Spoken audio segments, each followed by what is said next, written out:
Welcome everyone to this ECOSOC Partnership Forum event on leveraging partnerships to strengthen cities' resilience through peace, justice, inclusion, and adaptive governance. My name is Margaret Williams, and I'm the Associate Director for SDG 16 Plus with the Pathfinders for Peaceful, Just, and Inclusive Societies at the Center on International Cooperation at New York University. And it is our great pleasure to be co-hosting this event, this webinar, with International IDEA and with the Peace in Our Cities Network. Annika Silva-Leander, the head of America and permanent observer of International IDEA, could not be with us today for the event itself, but she shared with us a video of her opening remarks. So I will ask that my colleague Laura play that now, and then we will turn to the rest of the discussion. So Laura, if you could play her opening remarks. Thank you.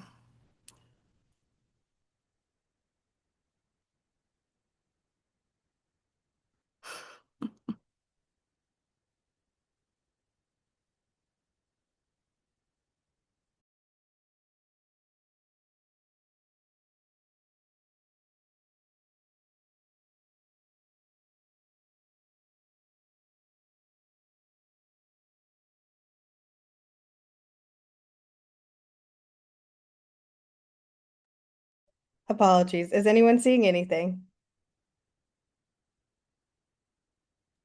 Seeing, yes, Seeing but no. not hearing. We can hear, but we cannot hear it.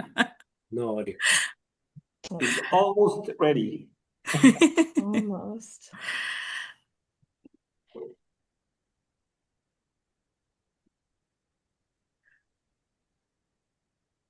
We can also use them as closing remarks, Laura, if you want.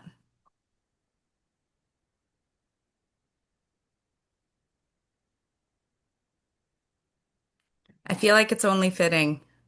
Okay, here we go.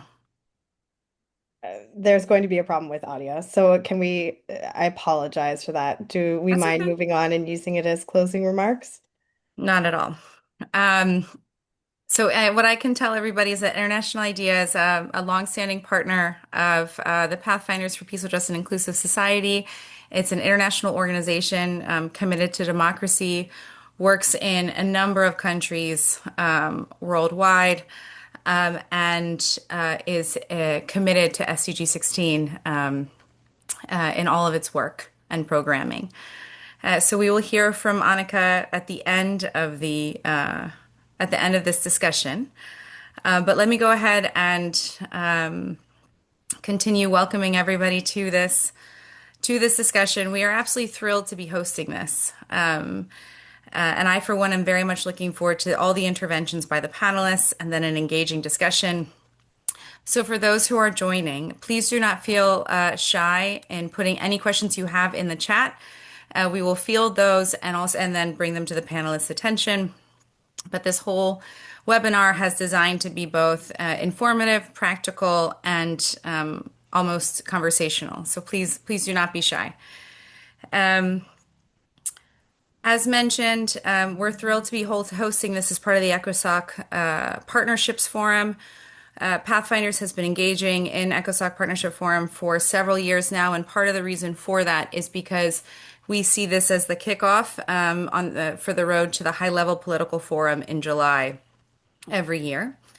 Pathfinders is a member state-led multi-stakeholder action platform committed to advancing more peaceful, just, and inclusive societies at all levels, from local to global, and views SDG 16 and its pillars as a fundamental enabler for sustainable development, a stability dividend, a cost-effective investment, and critical to navigating the challenges we face today and those we will face tomorrow.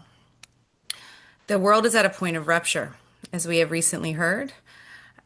Not a transition, but potentially a transformation. And cities are very much at the heart of this change. As many of us know, 70% of the world will live in cities by 2050. They will be where the SDGs rise or fall, and where the center of commerce, of politics, of culture, of society will play out. So we are really very excited about this event and pulling out specificities on the interlinkages between SDG 16 and SDG 11, how they interact at the subnational level, and the inherent importance of adaptive and multi-level governance and partnerships to meet this moment. The way the discussion will flow is as follows. After these introductory remarks on my part, I will then hand the floor to David Jackson, who is a local financing expert. As important as cities are, they can only function to their utmost if they have the financing to do so. So he will bring a financing angle and how to generate innovative financing and the value of financing, of local financing as development financing. And then we will pivot to speakers that will highlight more of the specificities around the interlinkages between SDG 16 and SDG 11. And then our final speaker will highlight the overarching importance of governance and particularly multi-level governance to meet this moment. So that's how the event will flow. Again, if there are any questions from anybody in the audience, please feel free to share them in the chat, and we will then share them with the speakers. We really would like for this to be as engaging, as interactive as possible.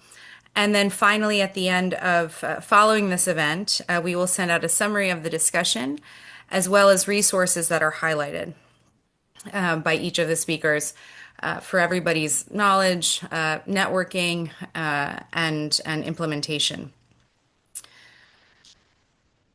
The last thing that I will then mention is that, as I said before, the ECOSOC Partnership Forum flows into the High-Level Political Forum every year. Next year will be the SDG Summit, where what comes after the 2030 agenda will be kind of wide open for discussion. It is also for that reason that we are particularly excited about this panel that's focusing on the interlinkages between 16 and 11, as we think that this will be critical to also shaping a future global development agenda globally. So with those remarks, I would now like to turn to our first speaker, David Jackson, who is a non-resident fellow at CIC. And David, my question for you is, a lot has been said of local financing being development financing, including during the Financing for Development, the Fourth International Conference for Financing and Development in Sevilla last year. What is actually meant by this? And in a world of shrinking ODA and public financing, what are the practical examples or experiences that you could offer that highlight how local governments and cities have been able to generate innovative financing quickly and sustainably?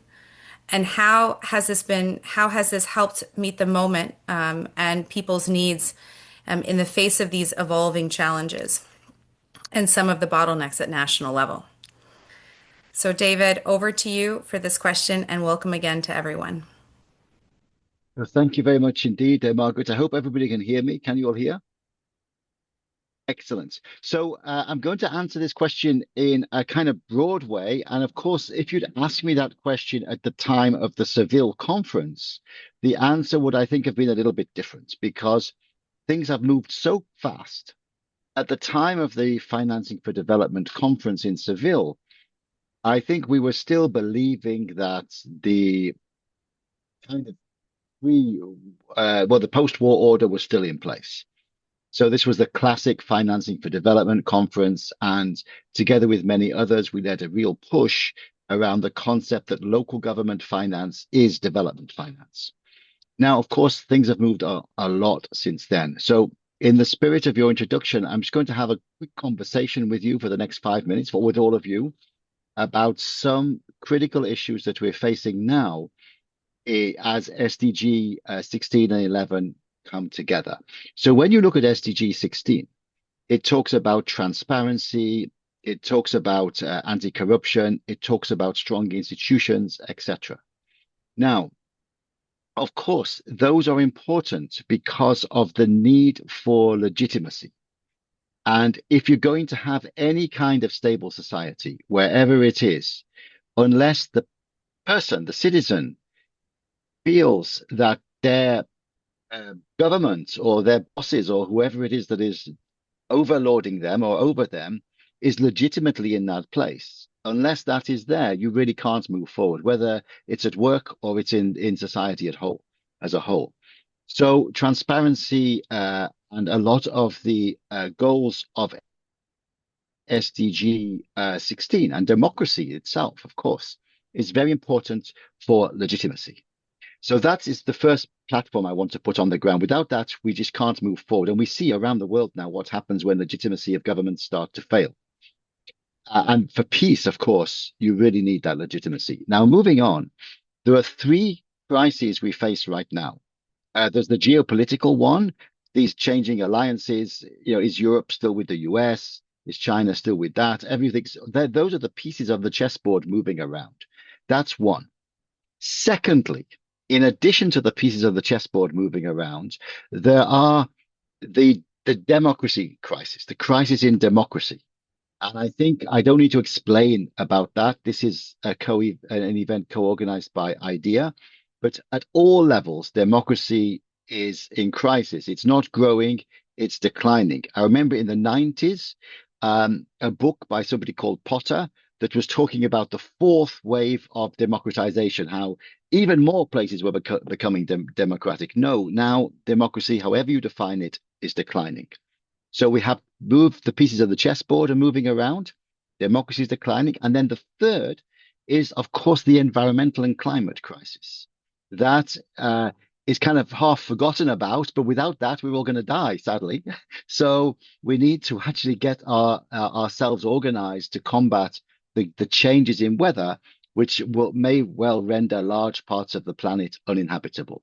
Now, I've only got a few more minutes. So how to get this back to local government finance? So I think the starting point of this is that cities, towns, local government finance came a long, long time before national finance. Public services, social services, the police, the parks, all predate national finance. City budgets predate national budgets. In all cultures, going way back to the Mesopotamian cultures, to the pharaohs, etc., really cities is where it all began. And even in the colonial times, cities were relatively self-governing, whereas the provinces or the states were actually governed by these governors sent over from the colonial master. However you look at it, cities and organizing human beings to live within cities and deal with their issues within cities came first. Now, when you started to get national budgets, the function of the national budget was the army, defense, fighting each other. That was really the first function of the national budget, not looking after people, but things like defense or taking gold and sending it back to the mother country or something like that. So really, local government finance has always been development finance from the very beginning. That's always been where development has been funded.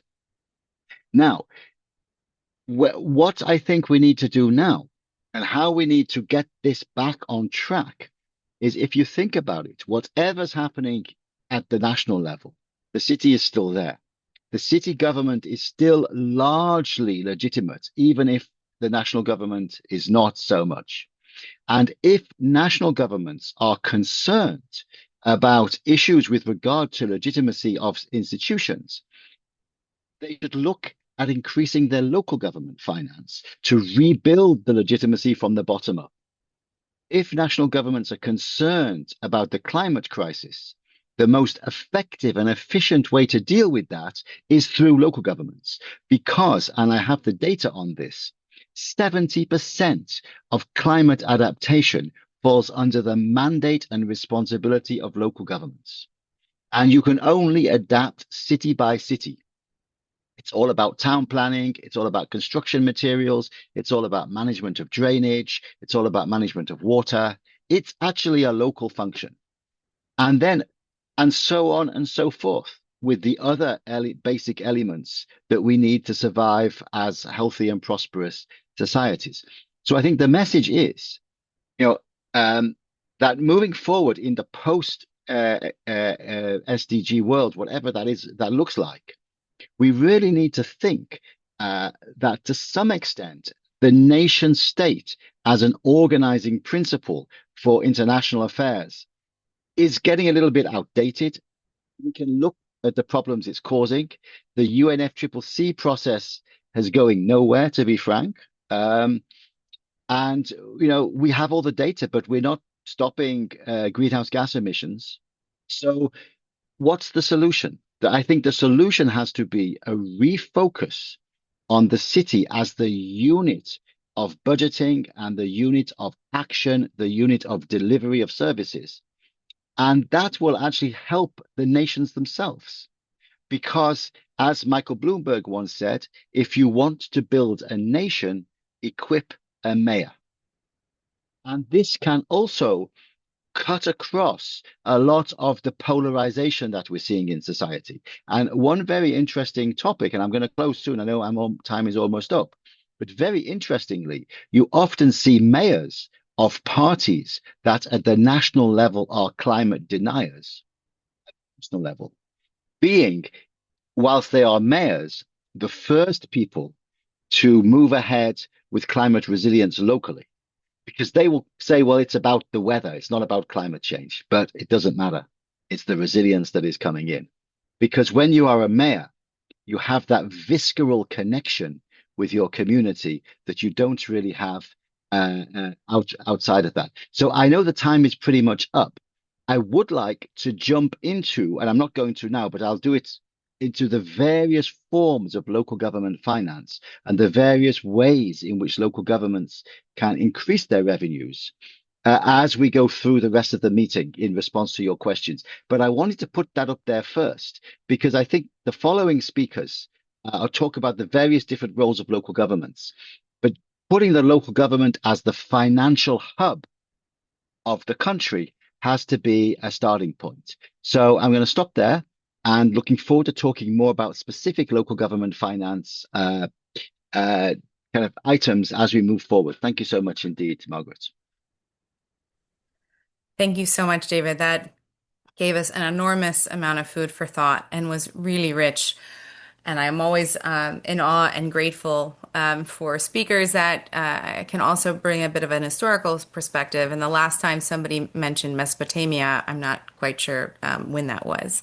So really helpful. Very quickly to summarize some of your key points, I won't do justice to them all, but this notion of the world is not as it was, even as of the Sevilla conference last year. The critical importance of legitimacy and how that basically derives from the ground up, from city level up, that cities came first in organizing and in caring for people, and national budgets came in for defense initially. And then this notion that this is it's at the city level that all of these challenges now and coming will hit, and where people will interact and engage with their governance structures is initially at the city level. I did not know that 70% of all climate mandates are local. That's an incredibly powerful number. So adaptation, climate adaptation. Yeah. Yes. And also your point of people talking about climate at national level, not wanting to talk about climate at national level, but talking about weather at local level, I think is quite important. So with that, I will turn it over to our next speaker. And as David previewed, the way that we have lined up our speakers is that they will talk about the intersect of SDG 16 and SDG 11 from their vantage points, but also as related to those issues that are hitting people hardest, including on inequality and housing inequality. So that's my segue to you, Sia. Sia Hegde is a senior staff attorney with the National Homelessness Law Center in New York. And Sia, you work in New York City on issues related to housing inequality and housing justice. a topic that featured quite prominently in New York City's current mayor's campaign platform. The question to you is, what examples could you give on practically addressing the intersect of housing, justice, and equality? And what have been the partnerships in particular that have been most useful in either shining light on those problems, addressing those problems, and following through? What has actually delivered sustainable results for people? So, Sia, thank you. Over to you. Wonderful. Thank you, Maggie, and all my fellow esteemed co-panelists. This is fantastic. And I wish everyone out there a very safe transition into the week. I know the inclement weather has not made it easy, so thank you for your time. So yeah, in the limited time that I have to kind of give an overview of the subnational, a very, I think, strong subnational example of where we are intersecting SDG 11 and 16 very strongly in the resiliency of cities conversation, which I think, I must say a lot of my fellow advocacy partners in New York City and I think across the country are doing the work without maybe recognizing that this is an internationalist conversation. So I think I want to use that as a grounding point, because in the US, I think we often in the human rights space don't acknowledge or attribute our work as that of a human rights defender complex in the context of the broader SDG fight. But it certainly is one. And I think, listening to David talk about legitimacy aims and advancing SDG 16, I think New York City is a prominent case right now as we're in a shifting political economy with, Mayor Mamdani's recent election. But there's a lot, I think, in the history of the city and in the current realities of our civil society infrastructure that pose as both opportunities as well as, a point of, finishing where we last left off. There's never really been a point where New York City has been, like anywhere, 100% successful in aiming to accomplish, true sound housing justice and advance the right to housing. But there are really wonderful milestones that I think we can take from in this next chapter of, like I said, this shifting political economy. As it kind of pertains to SDG 16, just really quick, right? Adequate housing concerns the right to adequate privacy, the security of tenure, accessibility to essential services and infrastructures, adequate living conditions, affordability, the suitable environmental quality, and health-related determinants. And people experiencing homelessness in New York City and other urban areas like it often face the real cruel realities of criminalization, exclusion, lack of legal protections, and social safety nets. So when we're talking about the access to justice facet of SDG 16, it really doesn't just encompass the individuals that are living in precarity, housing precarity, right? The tens of thousands of tenant households in a city like New York that is fortunate to have strong rent guidelines, strong rent stabilization laws, and rent regulation codes, and a real historic moment in 2017 where New York City became the first city in the country to impose the civil right to counsel for tenants fighting eviction. But there's also a massive undercount and undertally of people experiencing homelessness and those that are in housing that cycle in and out of homelessness generationally that are often, left out of the narrative of what access to justice means for reasons that often have to do with, lack of government oversight and protection when it comes to their the intersectionality of what their social safety net means and demands. And I'll also note that homelessness is notably absent from the 17 SDGs, right? Even though SDG 1 concerns poverty reduction, perhaps the strongest link to the goal of zero homelessness. But when we're talking about, reduction of violence in the context of SDG 16 and this idea of, inclusion, it could not be more relevant. So I'm thankful that we could bring this into the conversation. Really quick, New York City, has a massive budget. We have, over 116, I think, $billion that's been wielded in the fiscal year 2026 capacity. So there is a lot of financial opportunity and capital. Again, this is drawing from David, your remarks earlier. And I'll also say that, the homelessness crisis in New York City is at an all-time high. There are over 86,000 people living in a shelter every night, including 32,000 children. 68% of the city's homeless population are indeed families with children. 1 in 8 New York City public school students are homeless. We're talking about tens of thousands of individuals who are temporarily doubling up into the homes of others, again, an expanded definition of homelessness, and over 175,000 active eviction cases across the cities. And there's a historical shortage right now of residential vacant affordable housing units. So there's a lot of opportunity when we're talking about the infrastructure of grassroots groups that are working in partnership, not only with each other, but with these transitioned appointments now into the new administration. That has historically, I think, been the case over the last several decades. The resiliency component of New York City, I'll say that given that we are uniquely a right to shelter jurisdiction, there was a right to shelter law that was passed by way of a consent decree in the early 80s, was sort of an early underpinning and precedent, I would say, in the modern movement to protect unhoused people from an access to justice mechanism.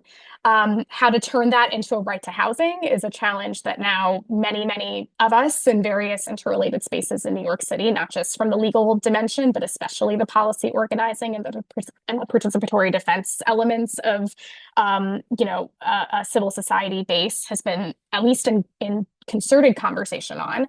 I think the broader conversation around, how to marry the right to counsel, tenants' rights structure of work that's been done, so admirably, I would say, over the last 5 to 7 years, especially with work that's dedicated to stopping the sweeps of encampments, the participatory organizing and defense of, combating really painful and stark realities of criminalization and policing, reliance on police measures to incarcerate and to criminalize people on the basis of living unhoused is another fight that needs to sort of marry its way into, I think, our broader conversation when we're talking about a true right to housing. I think, a lot of us in the civil society base in New York City, when it comes to the strength of nonprofit institutions, the strength of where they get their funding, oftentimes not just from other, philanthropic groups, but, as a former public defender, I can speak to the fact that there was, a designated concerted level of funding that was given to us by the mayor's office to fight things like evictions and to advocate for people on the basis of various protected statuses that had been taken into account when it came to the massive overhaul of city resources in their defense. And I think in other ways, New York City kind of has presented itself as a perfect storm, really, for lack of a better word, when you have kind of the infrastructure base. But I think in a lot of ways, and this is a challenge I'd love to maybe bring into the conversation later after these presentations, I think in a lot of ways it, presents a microcosm, I think, dilemma of what, a siloed sort of universe of different civil society actors can also look like, right? And so when I'm talking about the push for a right to housing and recognizing that it's not just about, the pro-developer sort of, opportunity to build housing, but to literally think about what makes housing adequate, what makes housing sustainable, what makes housing safe and reliable.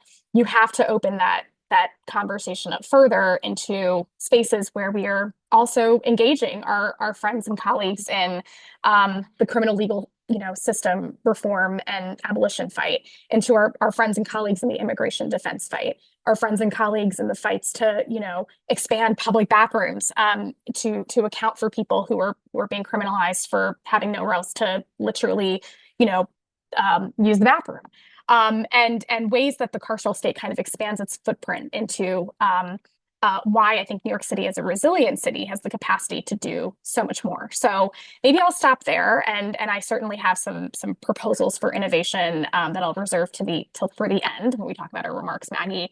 But I think there's a lot of opportunity and there's a lot of devastation that's kind of taken place right now in New York's broader landscape, and we're talking about rights-based approaches. And so just really grateful for the space and the opportunity to talk about this and bring it into the wider fold of the SDG conversation. Thank you. Thank you so much, Sia. And if anybody from our justice team is on the call, thank you so much for putting me in touch with Sia. Those remarks were incredibly comprehensive, very detailed, very helpful. Also providing a bit of an historical perspective, highlighting kind of the ecosystem that's at play, and therefore the importance for more holistic approaches. And I also really appreciated, your highlighting of the importance of access to services, obviously the issue of homelessness, people counting, people not counting, kind of criminalization used as kind of a first resource or first recourse as opposed to last. I know this is also a bit of work that we're focusing more on as well. So thank you so much for those. And yes, look forward to your kind of closing remarks and the recommendations that you will provide then. But before we get there, it's my pleasure and privilege to pivot to Jairo Garcia, the Secretary of Security for Cali, Colombia. Cali is a member of Peace in Our Cities, which is a network for which the Pathfinders Violence Reduction Team is co-secretariat. Daniel Friedman, who's also on the call, runs the Having Global Violence work. And we're very, very glad to have Peace in Our Cities as a co-sponsor and specifically to have Jairo, you with us today.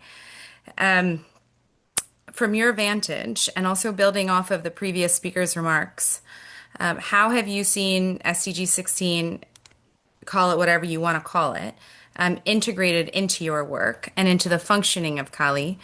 And what have been some of the specific implications as related to environmental and transnational crimes? Why are those so important for you and your communities? And if there are any links therein you want to make to COP16, please, of course, feel free. So thank you again, Jairo. And with that, the floor is yours. Well, first of all, thank you, Margaret, for the invitation. And we are very glad to be here in this conversation, which is quite interesting for us because we are a little bit outside of the US. So you will imagine how are we seeing what's going on over there. So let me just start by saying that Cali is 2.5 million inhabitants. We've been having for the last, I will say, 30 years, a very difficult scenario in terms of violence. Just last year, we had 1,065 homicides in Cali, and this is the fourth less violent year in the last 32 years. So that will make you a little bit of a context of the kind of challenges we have. Let me just say I completely agree with David and Sia. I find that very fascinating in terms of that we used to think that the cities were the main responsible for addressing people's concern, but maybe we kind of forgot that scenario over the years, thinking that the national level was going to solve our problems. I used to work in the national. I started working in the subnational level in Bogota, and then I went to the national level, and then I decided it was a little bit more interesting to come back to the subnational level. So now I'm in Cali. So that's why the first question we did in Cali is that in Colombia we had something we had to do is mandatory to do a plan for the 4 years that we're going to be in government. That's mandatory. We need to put it in place. We need to put a budget. We need to put the goals. And one of the mandatory things we do in Colombia is to put in context the SDG goals. So for us, the first question we did ask was, how can we put the SDG goals in practice in this plan we need to put together so we can address our violence problems and our transnational problems, transnational crime problems. So let me just tell you that the second question that we asked was, can we make it in 4 years, or we need to think in a more long-term plan? And the mayor said, it's obvious we need a more a complex plan that involves more governments than ours. So that's something that I want to put in the table because we need to think in the long term. We're not going to solve difficult problems in short-term planning. So the third thing we did that we presented to the council members a 10-year program or plan that in Colombia, as I'm sure is happening in the US or in other contexts right now with the the different views we're having about problems or solving problems, it's making even more problematic the conversation. So we put together this plan, and as it's happening everywhere, our council members think differently, all of them. Yeah. So we just put together simple ideas. Do we need to reduce violence? Yes, of course.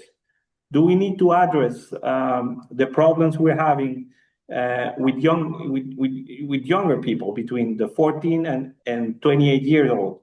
Do we need to access to justice? Do we need to get better programs so we can solve everyday conflicts? So by asking these questions and putting together this 10-year program or plan, we also ask, what kind of money do we have? Do we have the budget, or we just putting ideas together and we're just gonna fantasize about what we can do? No, we actually, I'm sure David knows it better than I do. We just talked to the money guy here, which is we call it the director of budgeting. And we're asking, what can we really put together in the next 10 years, thinking about the way the city is gonna perform, economically speaking. And he gave us a number. I didn't like the number that much, but we had. And we put every year for the next 10 years that the budget that we're gonna put together so we can execute the plan in a very organized manner. And we put together the goals, which also would include the 16 SDG goals.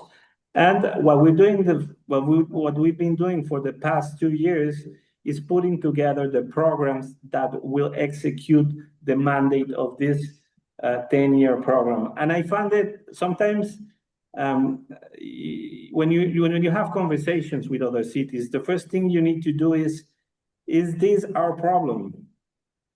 Is this the problem of the cities to work together so we can reduce things like illegal mining, like narco trafficking, like other sophisticated problems that are seen from the national level, that like this is not a subnational problem.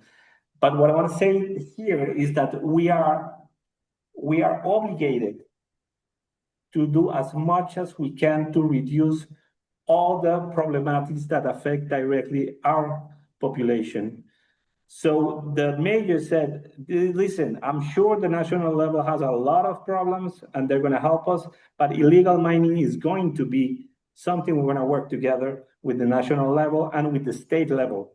So that's why we fight so hard to make COP16 here in Cali last year, 2024, because we wanted to put together a very clear message to all the mayors in the world that are affected by environmental crimes, that we need to address this problem in a technical matter, in a political matter, and a community matter. So we can start solving the problems from the beginning, from the people that are truly affected by these crimes. So this program that we put together, it also included these kind of actions to reduce the impact of environmental crimes.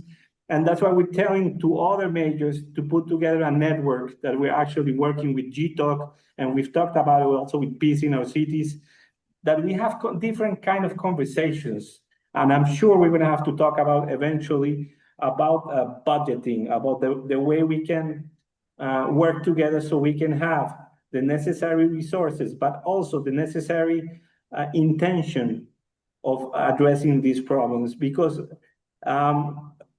when you think about other contexts, I'm sure mayors are not that interested in having this difficult, very difficult conversation, addressing problems that probably they will prefer to be addressed by the national level. But this is the subnational level time. I completely agree with that. We need to have different conversations in terms of financing, in terms of cooperation, because this is what's happening right now. Cities are talking directly with other national countries, asking them to think about another different kind of scenario, so we can have cooperation directly between national level from other contexts to the cities that we're having problems or that we need some other sort of financing. So let me just tell you that the conversation with the council member was very productive. from 21 council members, 20 of them, they said yes to the proposal. That was on 2024. I think it's kind of the few plans thought in the long term that was accepted from different political perspectives. So we can get together, we can ask, when we ask the right questions, when we are very sincere about the possibilities we have in terms of budgeting, in terms of the goals we want to do, and in terms of course, recognizing that when we need the national level support and the state level support, we need to ask for it, because I'm not asking to be alone addressing this problem. I'm asking to put in the center of the conversations the cities where actually the problems are happening, but also the solutions are putting together. So I'll just leave it at there so we can have the conversation, and David can explain to me how can I get more resources in a very imaginative way. And Sia will help me with the housing problem, which is, I agree, one of the biggest problems we have. Thank you so much, Jairo, and I'm sure you will also have a lot to share in terms of helping people with their other problems. Again, too many remarks, such a rich intervention for me to try to summarize, but a couple of key points for us to think of is that, and one of them is the one that you opened with, which is we really need to think more long term, more complex. But as we do so, we need to start with a basic understanding of what are the basic problems we're trying to fix in a simple and direct way, and then go from there. A lot on financing that you had mentioned. And so, yeah, David, teeing you up for later.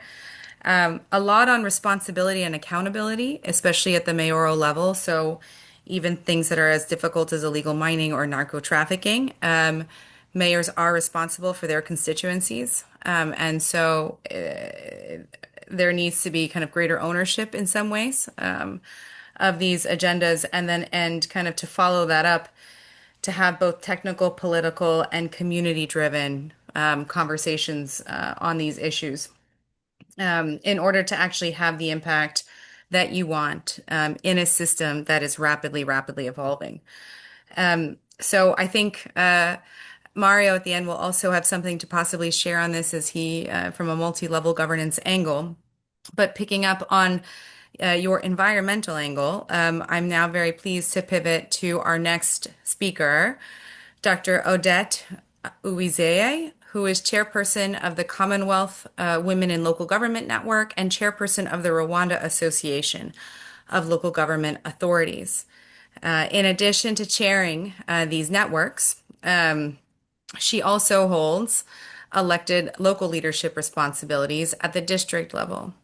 So, Dr. Odette, the question to you is, could you please speak to how local institutions, inclusive governance, and effective partnerships can enable cities and communities to plan, this importance of planning, and to coordinate in order to deliver resilient outcomes, particularly in the face of climate change, climate shocks, or other shocks? So with that, Dr. Odette, the floor is yours. Thank you so much. Thank you so much. Thank you for creating this platform. And the Sustainable Development Goals 11 and 16 both have a critical role in local dimensions.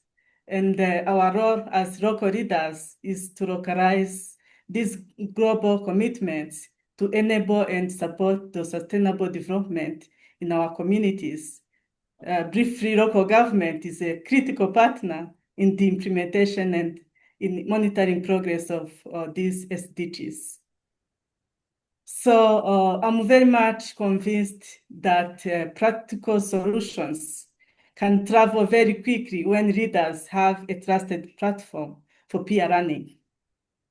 Part of our role as local leaders is to surface what is working well locally, translate it into replicable steps, and connect leaders across the Commonwealth who are facing similar climate risk.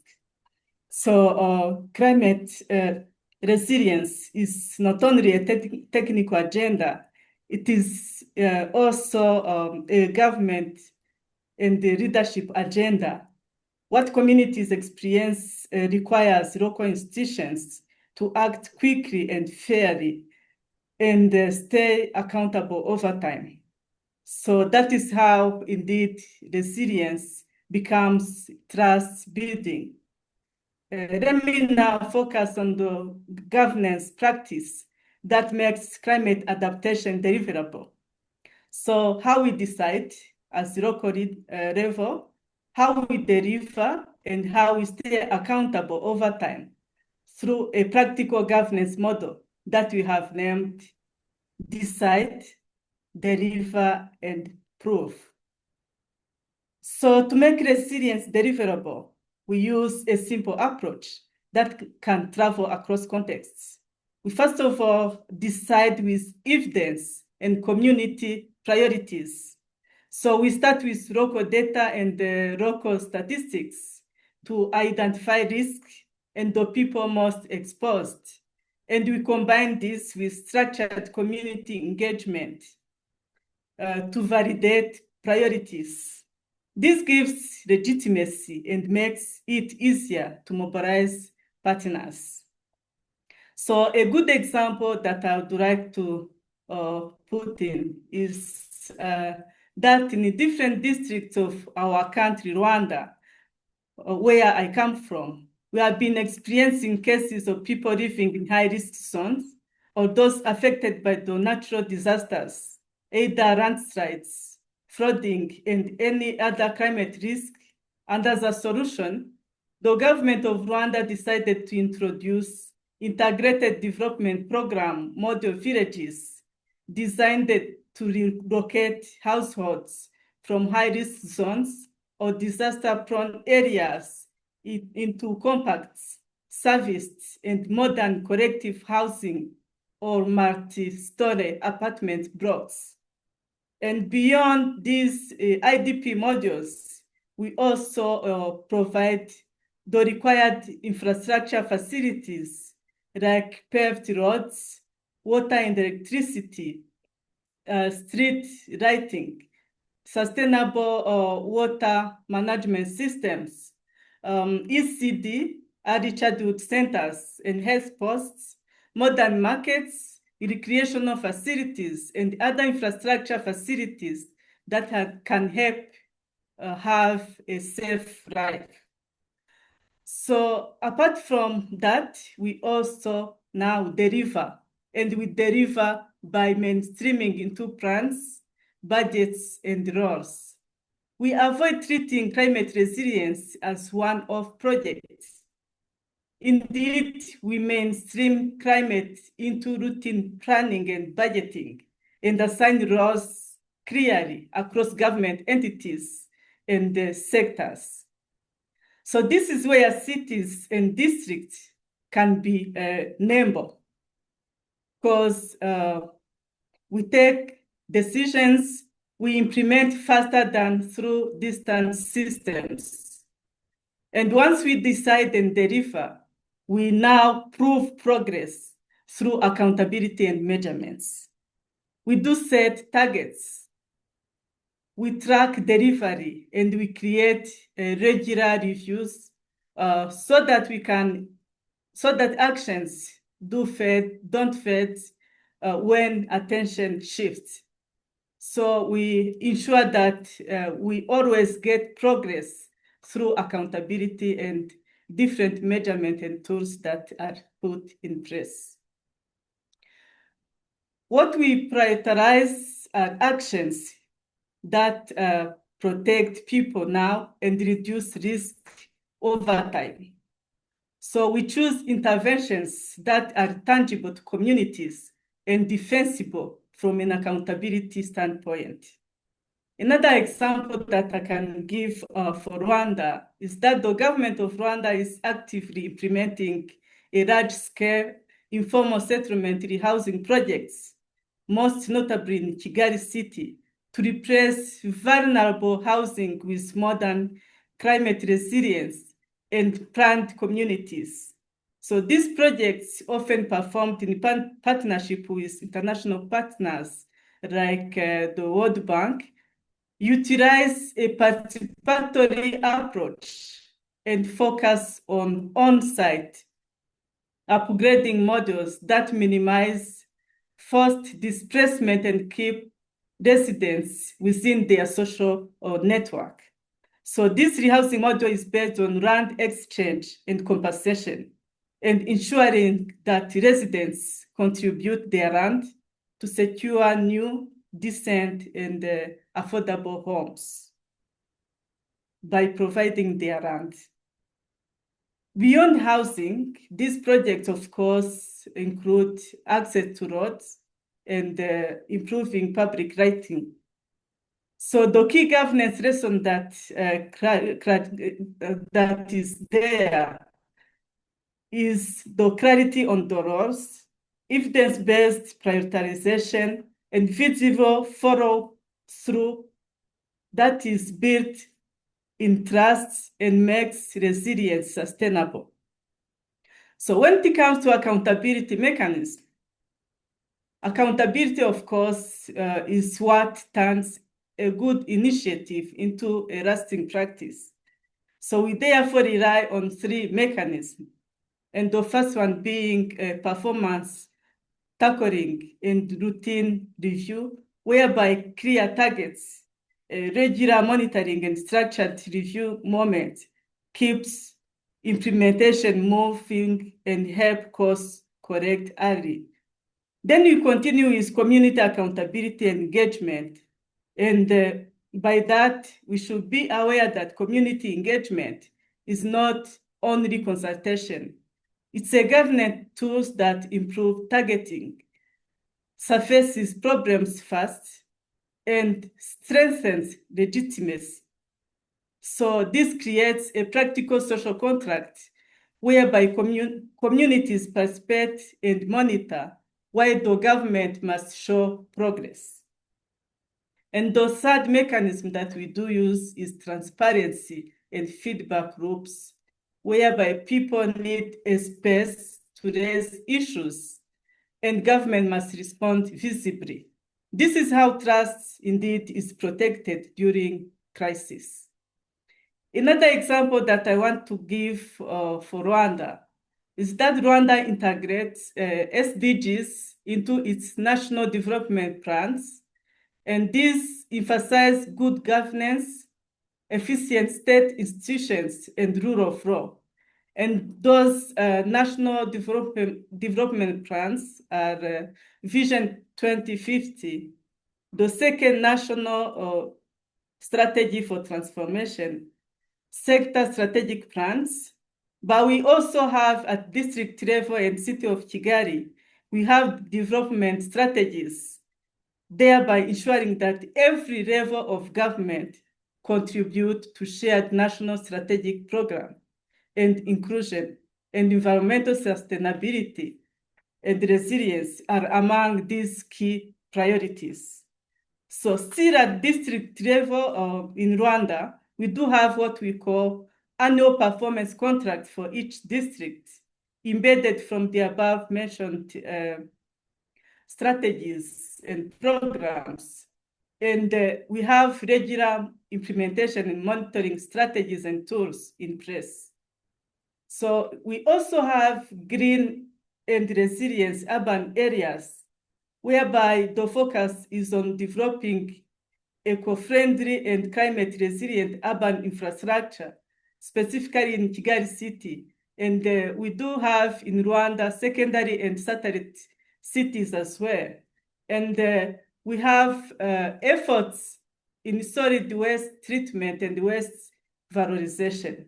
So this is also, we also have a creation of car-free zones to promote social interactions, physical activities, and environmental health, as well as the development of recreational eco parks. So on transport, we recently introduced electric bus transport, and we have exclusive bus rents to promote sustainable mobility and minimize air pollution. In addition to that, we also have annual vehicle technical inspection that ensures that vehicles meet environmental standards. So in all this, multi-level governance is essential, but is not always balanced. Sometimes the system is more top-down than bottom-up, and even when they are aware that local governments are closest to the impacts, are closest to the citizens. So indeed, resilience improves when national and local levels align on priorities and roles, and of course, data, have similar data, use similar data, and when local evidence shapes decisions. So a key practical lesson that we can build from there is that local leaders can move quickly, but speed depends on the governance environment. Clarity on mandates, usable data, and functioning coordination channels across levels are very important. From a CGF and network perspective, we are seeing the same pattern across Commonwealth cities and local government associations, whereby mandates, financing, and accountability align. Local governments, of course, can act quickly. Where they don't, of course, even strong leaders struggle. So our networks help cities and local government associations share workable modules and strengthen the governance and financing foundations that can make resilience deliverable. However, without finance, we also know that we cannot do any of this. So decentralization only works when responsibilities are matched with predictable resources. Otherwise, resilience becomes an unfunded mandate. So from a local government association perspective, the task is always practical. Give local governments the fiscal space, tools, and catalytic financing pathway to act quickly and improve the lives of citizens. Indeed, local financing is developing finance because delivery happens locally. So my colleagues talked about financing of local government, and indeed that is where I end my presentation, because that is very key in local government. So I will have time for the closing remarks and the Q&A later. Thank you. Dr. Odette, thank you so much. That was extremely rich and detailed. I was trying to take notes, and at some point I couldn't keep up. But one thing that I really appreciate is the number of examples that you gave in terms of how local governments, district, and as well as national, the actual planning and programming that's going in that goes into climate resilience, whether it's on roads or housing, other forms of infrastructure. It was very, very helpful to hear. The other kind of primary point, and I think this will hopefully also tee up our next speaker, is this notion of different levels of governance and government working with each other, but that it's not always balanced. And that this point of kind of trust building comes through accountability and basically through feedback loops, continuous feedback loops at the community level. It was really such thoughtful remarks, and also you're the first to tie in national development plans. So thank you so much for all of those. I will be asking you just to send them to me for the level of detail. Really helpful. So with that, I'd like to please now turn to our final speaker before then playing Annika's opening video and then turning to questions. And this is Mario Picon, who is the Senior Program Director at the Governance Action Hub with Results for Development. And Mario, as mentioned, when we first all got on the call, I had the privilege of interacting with you through an international ID event, one of the co-sponsors, put on by the SDG 16 Data Initiative. And in that meeting, you discussed the importance of institutions and governance more broadly, in both adapting to and anticipating change. So, from your perspective and from your networks, what are some examples that you could give that could highlight the importance of adaptive governance from a city's local perspective? How would that actually dovetail with the intervention that Dr. Odette just eloquently gave? What it looks like in terms of implementation, and how could it be done? How could this work be better supported? Opportunities and challenges of multi-level governance. So with that, Mario, the floor is yours, and thank you again for being here with us. Margaret, are those all the questions? Yes, if you could Nothing, fit those nothing into like more? 5.5 minutes. Just kidding. You have more time, but yes, feel free to pick. Don't make the mistake to please to tell me that that I can use as much time as I call or something. I very much appreciate the opportunity, and I have to say I was very thankful that you thought of me to actually present with this panel, and I'm even more thankful after listening to everybody over here, because these are amazing, important dimensions and examples of the potential. And also the results already that we are seeing in working with cities through partnerships to get things done, right? Like depending of the objective, because we have seen different objectives going on over here, right? And being discussed over here. So I'm going to try to synthesize a little bit about what I heard and how it connects with some of those questions that Margaret makes and that has posed to me. But of course, since I've been just also trying to take notes and try to organize a few of my thoughts, please apologies if this is a bit convoluted, but I look forward to during the Q&A section and further discussion to maybe go more in depth about this. First of all, why is it that I was intrigued and interested about this panel, right? Precisely because of the focus on cities.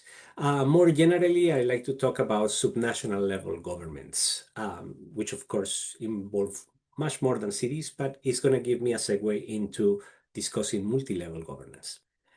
First of all, I have an old battle with several colleagues, particularly in multilaterals, about how even though many of the incentives from multilateral engagement lie into engaging the government with the idea also that eventually you may have actually a loan that helps to finance different structural measures or policies in the long term. In this particular vision also that in the end you engage with government with national governments, because that is what is going to trickle down all the work and all the effects towards subnational governments. I'm not so convinced about that in general. I guess that is an important effort that should continue, but it misses the point and the opportunity of subnational level governments, and particularly of cities, as through spaces for experimentation in governance over time. Also because many times, right, like in terms of governments, you have less variety in terms of like the policies that you can apply, and higher risk to actually test reforms many times. Of course, we can discuss how true that point of less risk can be for certain cities also. The second big point that I want to make is that, and this is very human, and it happens in all professions really, we tend like to fall always in, because it's sometimes the only way to move us forward in language, in synecdoche, right? Like in the sense that we tend to talk about cities versus governments, or the same way that we talk about the private sector or the government, the local government, or even private sector as being monoliths, right? Like that represent one particular type of position or one particular part of a conversation.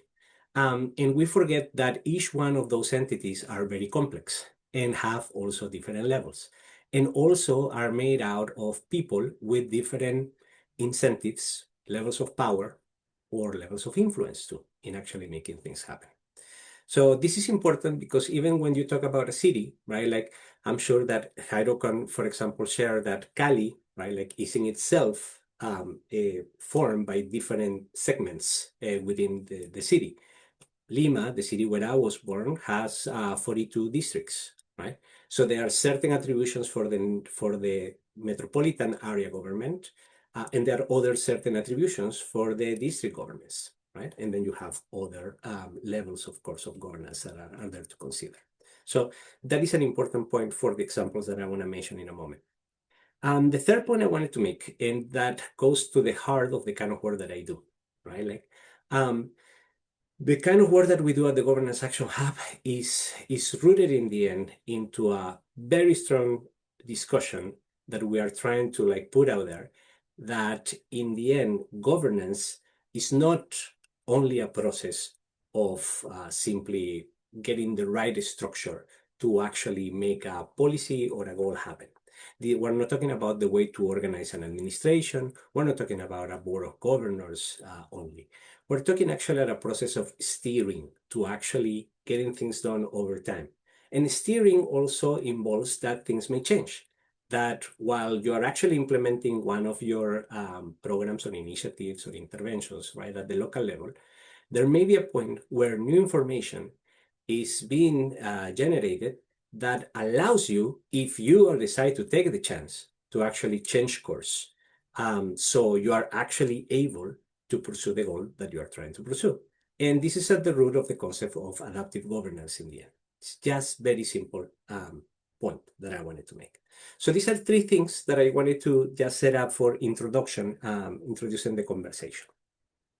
So some of the things that I see in the examples, and you'll tell me, of course, because you know them better, if I'm completely wrong about them, but also in some of the examples that I wanted to bring into the conversation, right? Like, is that when you are engaging for the work of city based on partnerships that may be with different actors within a city, or sometimes partnerships between cities, right? Like for collective goals or for common goals.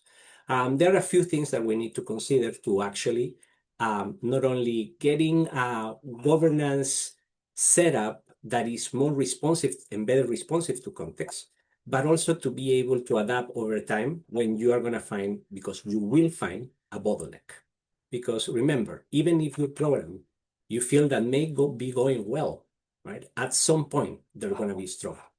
Because when you introduce a reform that is important, typically there is going to be somebody in the society that is represented or that is involved that is going to be affected. Either the status is going to change, or the power is going to be weakened, right? Or the private interests that they defend are going to be affected. So what do we do about it? And more generally, I'm going to connect to a comment that Jairo made, right? Like also, like this kind of thinking also allow us to be prepared, or at least have options when we have to face the question of elections, electoral cycles. Because what typically happens for cities, for governments, for whatever it is that once it's the year of election, everything stops. So you actually may have a lot of progress and lots of achievement going on. But then the typical point, very common point in which we stop is around elections, because we don't know what's going to happen. The uncertainty of results can be actually very paralyzing, right, in terms of work. Okay, so what are these three elements that I want to consider here, right? Like that could be tools that can be help us to navigate and steer as needed based on the bottlenecks that we may find in the road. The first is the idea of understanding of the prevailing systems. So we probably have heard in theory and academic circles a lot about like the importance of systems, the systemic change and all, right? Like, but it's actually rooted in a very simple concept, in a very simple idea. If you don't understand how things work, right?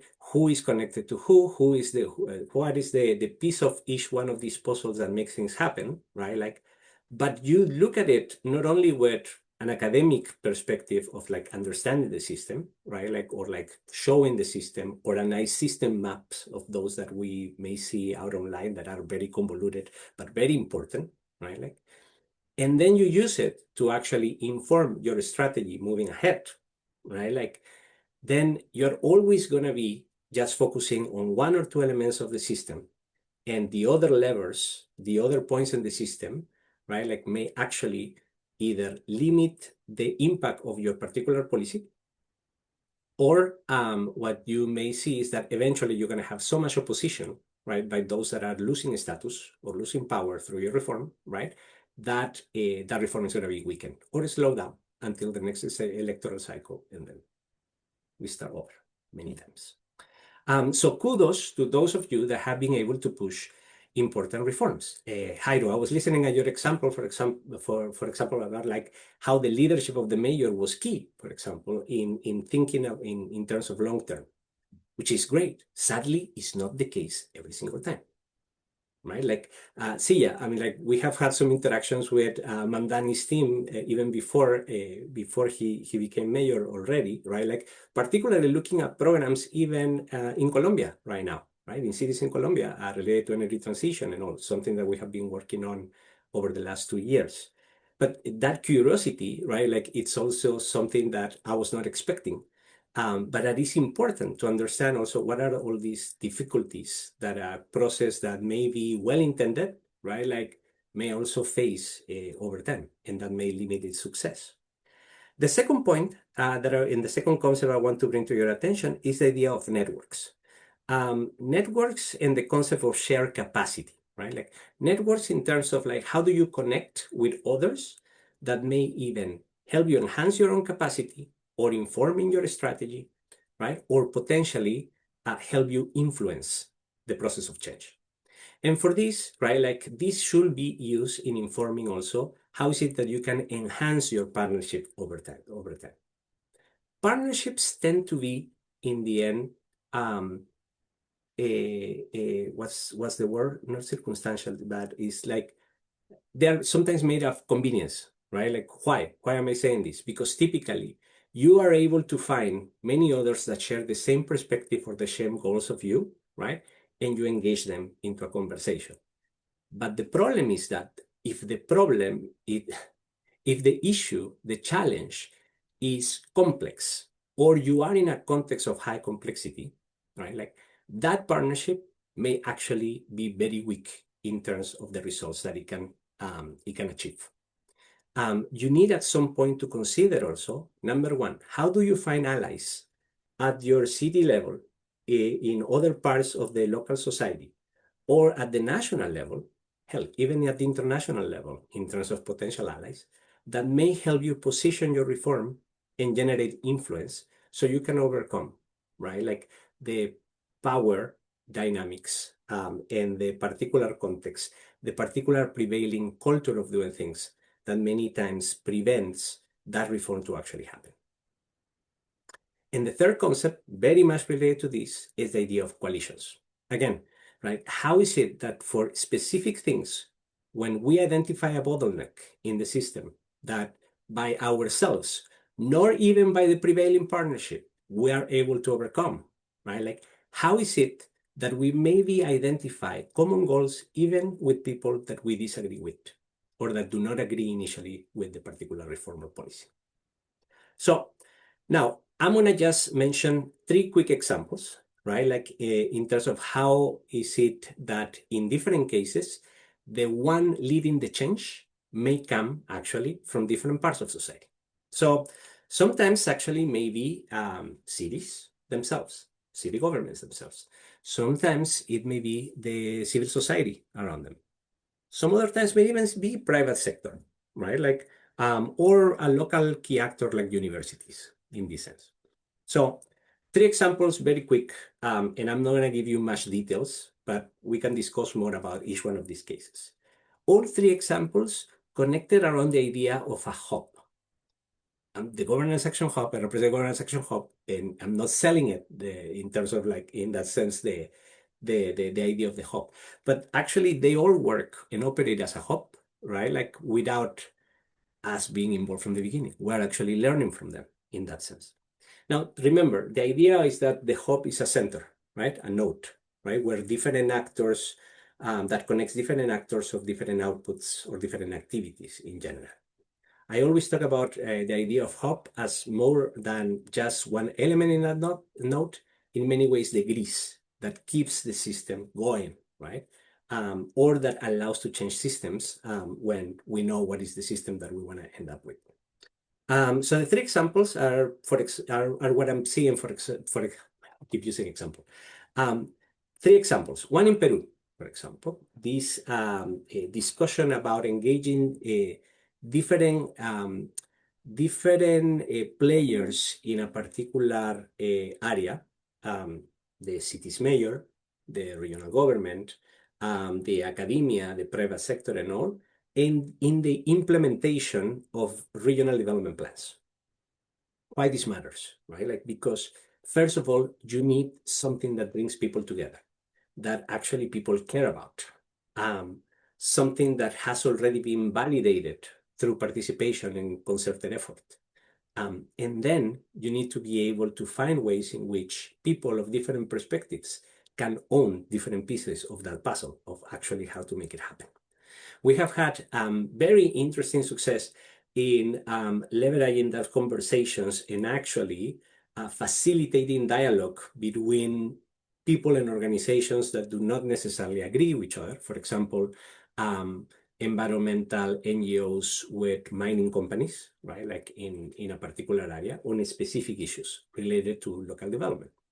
But also in some areas that we have worked in Peru, what we have had is that there are certain players within a city government, for example, may actually not agree to move forward with this concerted effort for different reasons we can discuss later.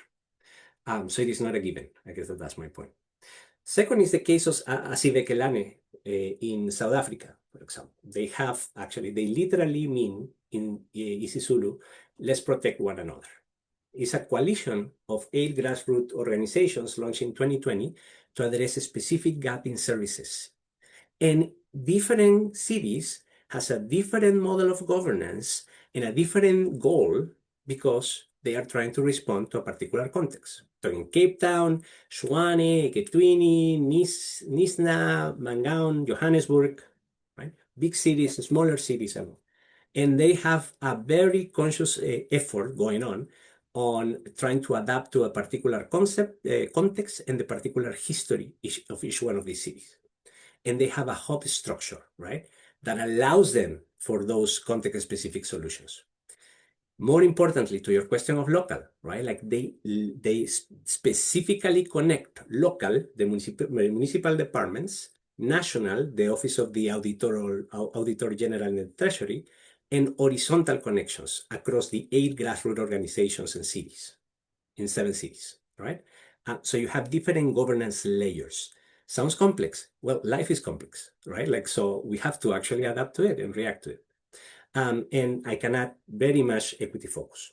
And the last example out there is one that I just got to meet very much in depth last week when I was in Colombia, in Santa Marta, which is the Environmental Hub for the Caribbean. They have this amazing model from the university. The identity actually of the model is about transforming the university in a hub. The university as a hub is the model of work over there.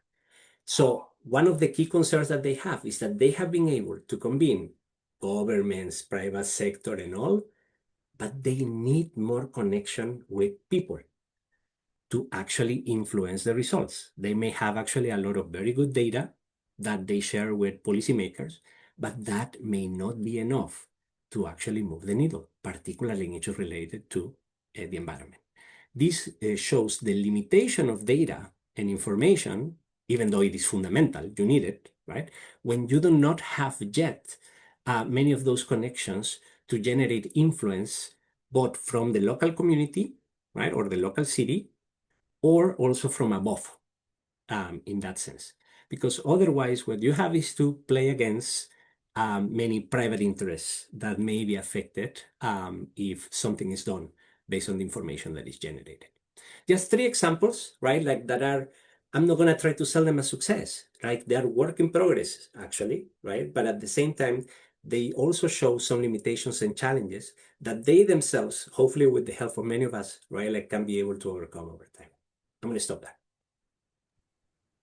Mario, thank you so much. And looking forward to capturing some of those examples. And again, a reminder to all the panelists and everybody involved.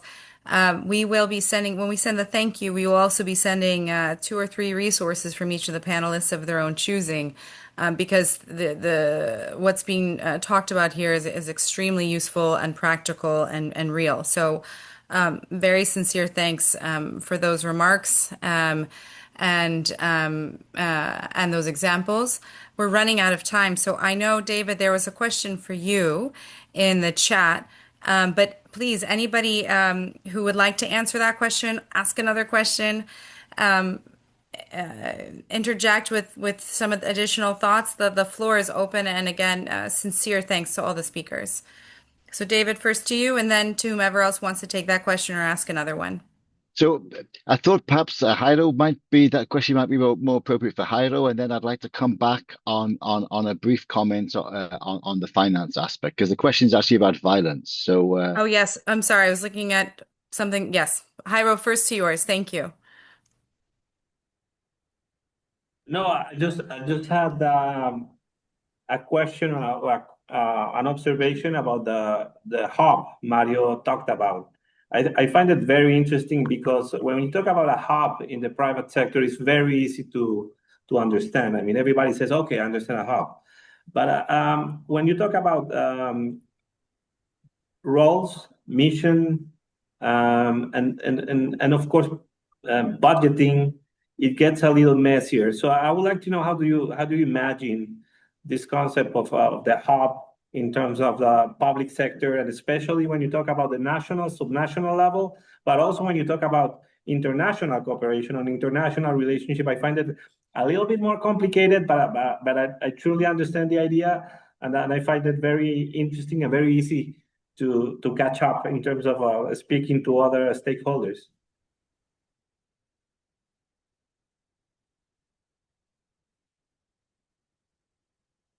So maybe I'll jump in with one more comment as well, and then if we go back to Mario, we can save time. So I wanted to say the following on the finance, and then also comment on what Mario said, but like linking the two together. So I thought there were great examples you gave of the way in which, you mentioned that you've got to avoid somebody being losing, and you might find some resistance. And I think a lot of local government officials are wondering how they can avoid the resistance in terms of increasing their financial packages, as Margaret mentioned. So here's the answer. In 2 minutes, we don't have very long. So Dr. Odette Uwizeye also provided part of the answer when she talked about climate change, because essentially there's 2 elements to me to make it happen without getting too much into the details. One is a lot of national government objectives can be met through local government action. So if Rwanda wants to become resilient to the changing climate, then Rwanda can most easily deliver that resilience through its local governments. And that is effectively what Dr. Odette was talking about. And it can meet its requirements for UNFCCC. It can even get funding from Green Climate Fund.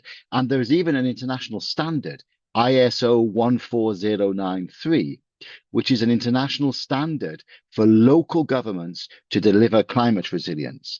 And if they do that, the national government can get the funding, because the funding tends to go to national governments from these global banks and global bodies, because they're the ones that have that access, and they're the ones that have that sovereign status. So one is to align the local action or the local policy with a national policy, as Odette described.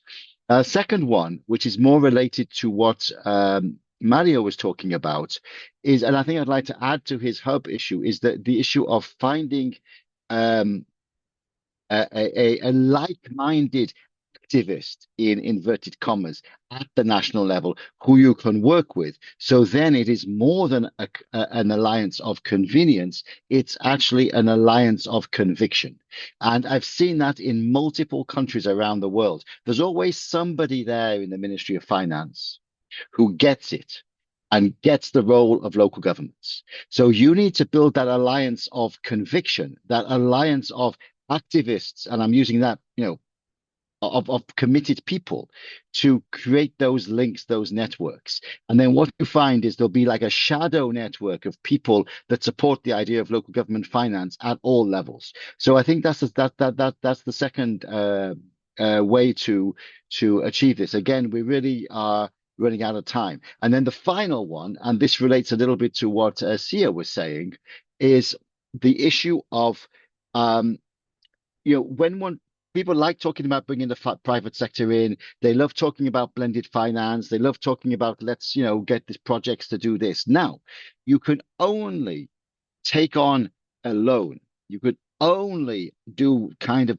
any form of blended finance if you have financial and fiscal autonomy, because you need to have the right to sue and be sued. So in a lot of legislation for local governments, you see the local governments have the right to sue and be sued. If they don't have that right, they're not autonomous entities. They're just departments of the central government. So they're the same as the central government. So if I lend you money, I have to be able to take you to court to pay me back.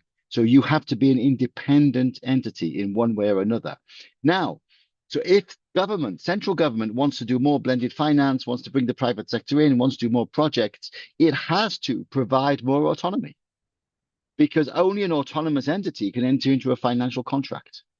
And so that is the third route. And we're seeing that in some countries. Now, of course, not all the routes will follow at the same time in all countries. And we have a very broad spectrum of people on this panel. But I think bringing those three together, the alignment of national objectives delivered locally, as Dr. Odette spoke about, having co-activists or people that could kind of coalitions of the committed at different levels, as well as the ones that Mario spoke about. And finally, leveraging the desire of central governments to bring in project finance whenever they can, because they think it's better. It's not always better, by the way, but that can mean you can push for autonomy at the local level, because you can't sign a contract if you're not autonomously able to sign it. So this could be a whole seminar on its own. And maybe we should have one on that, and I could give case studies on all of these. But I'll just stop there, given the time. Back to you, back to anybody. In fact, thank you. Thanks so much, David. Sia, your hand's raised. Go ahead. Very, very quick, because I know we're short on time. As David was talking, it reminded me of an intervention that I had hoped to raise and I think is still highly relevant, which is this idea of the shadow council, the advisory council that I know, countries like Brazil has been highly successful at implementing on the level of thousands of these civil society public policy councils. And it's something that in New York City, in kind of the changing matrix of this new administration, it's been a recommendation that the special rapporteur on housing had given me personally and some others in our kind of activism space to think about as we're trying to implement a pipeline and monitoring the municipal public policies, and kind of promoting public participation and lived expertise in decision-making processes in a much more, I think, direct way, which we have the opportunity for here, given, again, the sort of insular network as is within our branches of city government. So just, I wanted to uplift that comment, David, and say thank you. And also to invite, maybe at a later time offline, any kind of commentary on this idea of, what has made the Shadow Advisory Council, basis kind of successful in I don't know, in Rwanda, Dr. Odette, or Jairo in Colombia, or in other parts of, Central Latin America, et cetera, if that's been a model that has been seen more successfully. Because it's something that I think we are trying to do differently and more novelly here, if that capacity is possible in New York City. So thank you so much. And on that line, also using it as a monitoring basis as well for domestic human rights, violations that have not been clocked at the federal level, for lack of a better word, with some of the UN engagement that we do. So thank you so much. Really helpful. I'm wondering too if this idea of shadow counsel, for those to whom this question was asked, can also be part of your kind of 1 minute wrap up remarks. We're already 5 minutes over, which is a great problem to have. I wanted to, Jairo, if you're still on. Yeah, Um, I'm still on. Okay, we've moved. Okay, so there was a question for you on city's agenda in terms of violence prevention topics. The perception is that there's been a decline in interest in cities, in particular vis-a-vis violence prevention, arms control, and gender, and that organized crime and environment crime are gaining more prominence. Do you see this trend yourself? No, I actually, what I see is that it's growing the interest in cities perspective, because maybe the national perspective is not being enough to counteract the problems we're seeing in terms of transnational crime. So I'll be more positive about it. I will feel that this is the moment for the cities to already have a better perspective about it, better plans, better chances to get more resources. So I think I will be more positive about it. I think this is the time for cities actually. Great. And thank you for your commitment to this webinar as you are now on the move. If you have 1 minute, less than a minute, concluding remarks that you'd like to give, points, you're more than welcome to, and then we'll run down the panelists for those as well, with Mario coming right after you, Jairo. Well, I just want to say it's very important that we have different kind of conversations, different scenarios that we can try, because I think the way we've been interacting between the subnational level, the national level, and the international level is changing. I absolutely agree with what you've said before, and I think it's a big opportunity so we can have different scenarios where we can have a better interaction between the different levels and to think differently the problems we're having. And at the end, what we need to do is to solve people's problems. That's our main goal. Even if we think different, even we have political different views, we need to change the scenario for the people that we work for.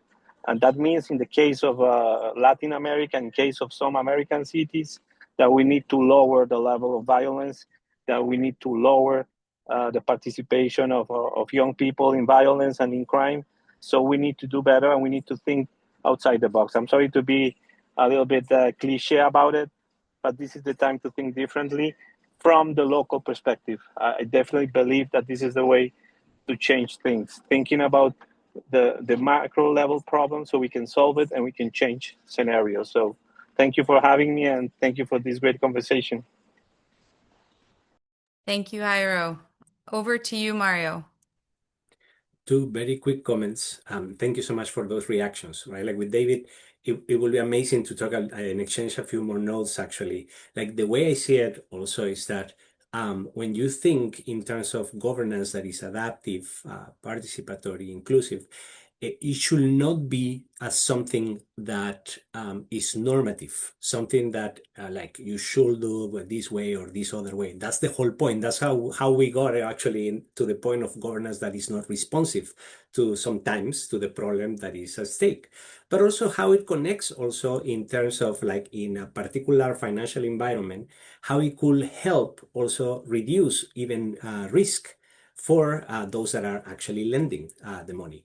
Or, for example, when you have a system, which is typically the case, where the subnational level may have the autonomy, but it still needs some sort of guarantee from the national government, particularly the Minister of Finance, right? Like, how is it that you are able to make that connection and reduce the risk? Build a case also for that Minister of Finance. That is a struggle from mayors and from regional governments in a bunch of countries, right? Like they may have an awesome idea, very well sustained with popular support and all, but you still have to get the green light from the Minister of Finance. Very good point. Also, how that governance also helps you build sustainability over time. How is it that governance, this adaptive governance, may actually be able to shield the progress that you have been able to do over time, precisely by creating influence, ownership, more of a sense of community in terms of the results and what you have been able to get. Then it's harder to demolish. It's not guaranteed that it's going to survive, but it's harder to demolish. And finally, on Jairo's point, Yeah, I was talking about the model of hope, right? Like, but it doesn't mean that the model of hope is right for every single problem, right? Like the whole point is that the way that that local governance may need to look, it has to be based also on the problem that we're tackling. It's not going to be the same, obviously, to try to fix potholes, right? Than, for example, the problem of security that you were mentioning, right? When you definitely need to think out of the box. And where you may actually need different kind of allies and perspectives to be able to tackle it. Amazing. Thank you, Mario. Dr. Odette, do you want to give any final 1 minute last words? And I will be very happy to connect everybody to everybody after this panel. Thank you so much. Let me first of all commend Pathfinder's international idea and peace in our cities for organizing this important platform. Indeed, climate resilience is a governance and leadership story. So decide with evidence and inclusion, deliver through mainstream systems and partnerships, and prove progress through accountability. And only by building on actions at the local level, that is when government achievements can be attained. And that is when SDGs, including those ones that we are talking about, can be achieved. At CNG level and networks, we are very much committed to running from these kind of networks. And we are also very much committed to helping local leaders across the Commonwealth to share and adapt best practices so that more cities can act quickly and sustain progress. Thank you so much. Thank you so much, Dr. Odette. Sia? Thank you again for the opportunity. I think, the three kind of main points I'd like to drive as far as interventions. I mentioned uplifted the Shadow Advisory Council. I think it's something that is ripe to implement or at least propose to a new administration to set kind of a tone of civic society engagement partnership with municipal decision-making processes. So it's kind of one. And I think, as I mentioned earlier in my remarks, like the internationalist framework and the perspective is often lacking in our conversations of what sound governance and accountability measures look like, which is a real disservice, I think, in the United States. Like we could do better on strengthening that muscle, and bridging the connection between, human rights, civil rights, political rights is all under the same, dialogue.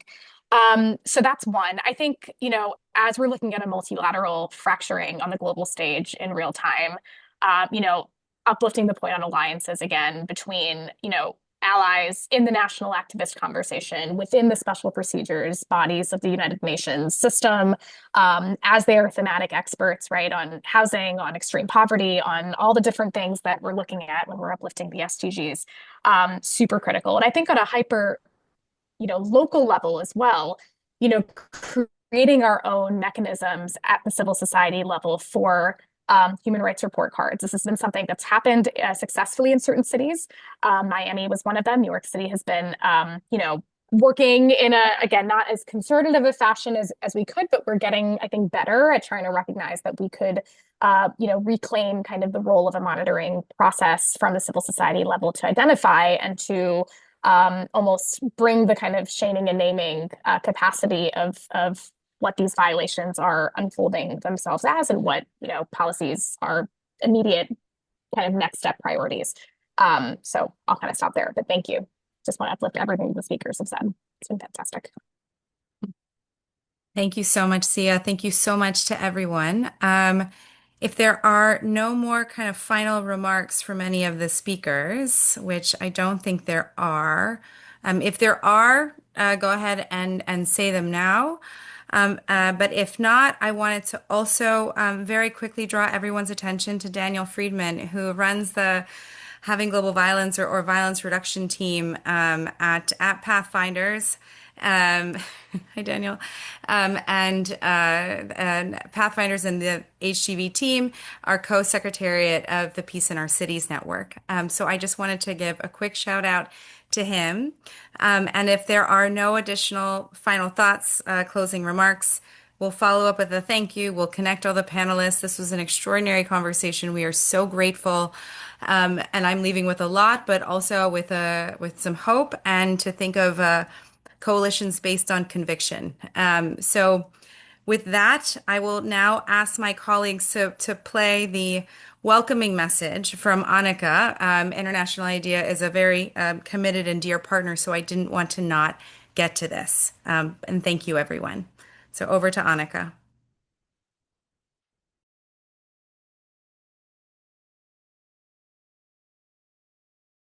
Here. Okay. All right. Perhaps. Peaceful, just, and inclusive societies, and the peace in our cities network. The event is being recorded, and Pathfinders will follow up after its conclusion with a summary of the discussions and links to additional resources.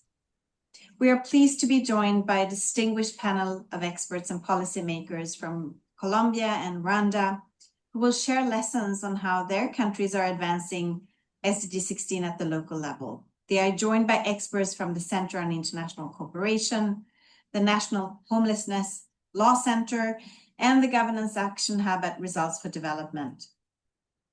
This discussion is very timely. SDG 16 cuts across the entire 2030 agenda, and SDG 11 on sustainable cities and communities will be reviewed at the upcoming high-level political forum on SDGs in July 2026. How cities govern themselves and how they partner with others to do so will shape progress across both goals and across the entire 2030 agenda. SDG 16 is often described as an enabling goal. Peace, justice, inclusion, and accountable institutions are the conditions that make progress on all other SDGs possible. Without trust in institutions, inclusive decision-making, and effective and responsive governance, delivery on the 2030 agenda slows or stalls. This reality is especially visible at the city level. Urban areas are home to a growing majority of the world's population and represent the primary interface between the state and the people who live within it. Governance is experienced here most directly in everyday life. Challenges such as public safety, housing, climate-related shocks, access to basic services, migration, and social cohesion are often managed locally. As a result, cities are where the quality, inclusiveness, and effectiveness of governance become most tangible for residents and citizens alike. Recent events around the world have underscored this point. When actions taken in the name of security or enforcement are felt in neighborhoods, it is local institutions that absorb their immediate consequences. Whether people experience protection or fear, inclusion or exclusion, often depends not only on municipal choices, but also on how authority and discretion are distributed across levels of government.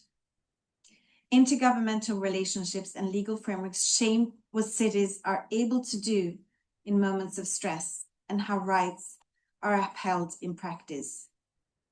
Cities are also where many of today's most promising democratic innovations are emerging. Local governments are experimenting with new forms of citizen participation, partnerships with civil society and the private sector, and more adaptive responses to rapidly changing conditions.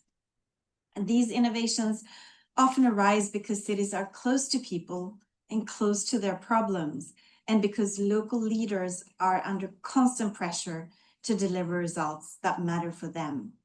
This connection is especially clear for SDG 11. Building inclusive, safe, resilient, and sustainable cities is not only about infrastructure or planning, it is fundamentally about governance. It is about whether local institutions are trusted, whether decision-making is inclusive, whether conflicts are managed peacefully, and whether people feel they have a voice in shaping the places where they live. In this sense, SDG 16 is not just relevant to SDG 11, it is foundational to it. At International IDEA, our work reflects this reality. Alongside our long-standing focus on democratic institutions and processes, we work closely with local governments and local actors to strengthen inclusive governance at the municipal level, including in countries such as Nepal. This includes supporting local democratic processes, fostering dialogue, strengthening and accountability, and helping local governments navigate complex challenges in ways that build trust rather than erodes it. What today's discussion highlights is that no city can do this alone. Partnerships across levels of government, sectors, and across borders are absolutely essential. With only a few years left until 2030, strengthening local governance is critical if peace, justice, and inclusion are to be embedded in the daily practice of city governance. I look forward to the insights from our panelists and to a very rich discussion.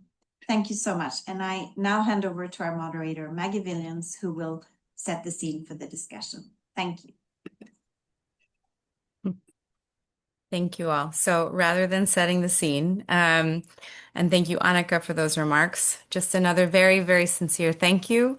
We look forward to being in touch with everyone following this panel, and wish you all the strength and innovation possible for your important work ahead. So thank you, everybody, and we will be in touch.